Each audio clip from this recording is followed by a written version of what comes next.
बिस्मिल्लाहिर्रहमानिर्रहीम। मेरे अजीज़ों प्यारे भाइयों,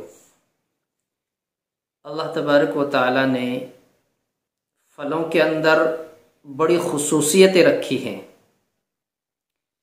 हमारे उस्ताद मोहतरम मौलाना अहमद खिज़र शाह कश्मीरी रहमतुल्लाह अलैह रहिमहुल्लाह वो फरमाते हैं कि सेब निहार मुँह खाया करो। एक मर्तबा मेरे खूब याद है कि तलबा को हमको समझा रहे थे, कहने लगे समझ में नहीं आता, 20-20, 30-30 रुपए का नाश्ता कर लेते हैं। नाश्ते में क्या करते हैं? वो चावल खा लिए, चाय पापे खा लिए, यानी ऐसी ऐसी चीजें खाते हैं कि उनसे कोई फायदा नजर नहीं आता सिवाय पेट भरने के।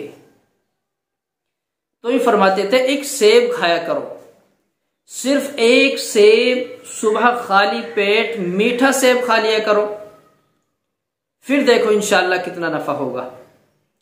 तो सेब के अंदर अल्लाह तबारक व तआला ने विटामिन्स बहुत ज्यादा रखे हैं, आयरन मौजूद है।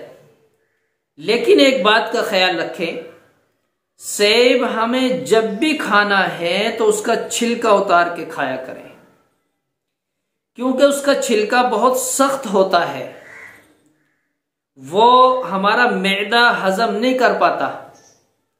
सेब मीठा हो, उसका छिलका उतार के खाएं तो इंशाअल्लाह उम्मीद ये है कि अगर हम इसकी आदत बना लें कि सुबह खाली पेट यानी नाश्ता हम उसी से करें।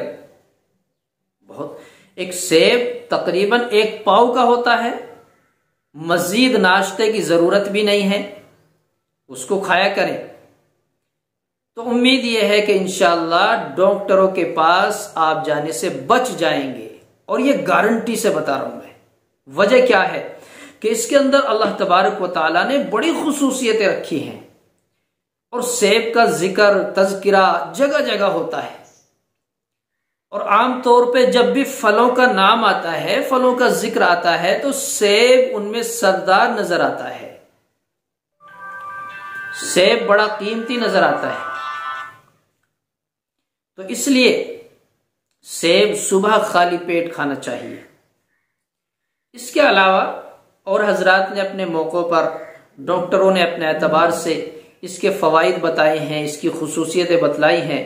सिर्फ हमारा कहने का मकसद तो ये है कि हम सेब को आदत बना लें, सेब इस्तेमाल करना शुरू कर दें। इसके अंदर बड़ी फजीलतें हैं।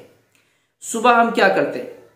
नाश्ते में हमने, फर्ज कीजिए अगर हमने 1 कप चाय ले ली, कुछ बिस्कुट ले लिए, तकरीबन 10 रुपये का खर्च हमारा सुबह नाश्ते का होगा। कम अज कम से कम बतला रहा हूं। और दरमियानी अगर हमने कर लिया तो 20 रुपए का खर्च हो गया। सही अच्छे अंदाज में हमने खर्च किया तो फिर 50 रुपए का खर्च हमारे नाश्ते में लगता है। लेकिन इससे बेहतर क्या होगा, एक सेब हमने रखा, अगर वो 20 रुपए का भी एक सेब बनता है तो हमारा नाश्ता और दवाई गिजाई तमाम चीजें हो गई। गोया कि आप ये समझ लें कि आप अगर मरीज हैं तो आपने दवाई भी इस्तेमाल कर ली और खाना भी खा लिया। कितनी अहम चीज है इसके अंदर। तो इन चीजों को एहतमाम करें, अल्लाह ने जिसे वुसअत दी है, और इन बातों का ख्याल रखें। रात दिन हमारी शिकायतें बीमारियों की, सर में दर्द है, इधर ये बीमारी हो गई, पेट में पथरी हो गई, अब हमारा कब्ज हो गया, फुला हो गया, फुला, यानी तरह तरह की बीमारी हमारे सामने है। हर आदमी इसमें मुलव्विस है। मेरे भाइयों, गिजाएं खाएं, गिजाएं। दवाई खाकर अपना खून न फूकें, खून न जलाएं, खून खत्म न करें।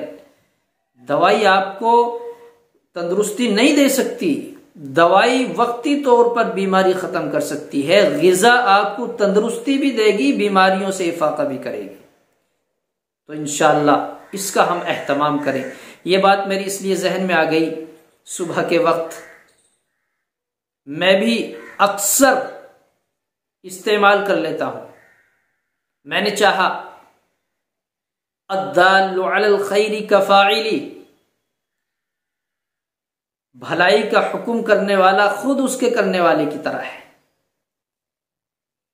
नबी ने फरमाया कि अगर तुम्हें एक बात का इल्म हो दूसरों तक पहुंचा दो, और यूं भी फरमाया जो अपने लिए पसंद करो अपने भाई के लिए भी वही पसंद करो।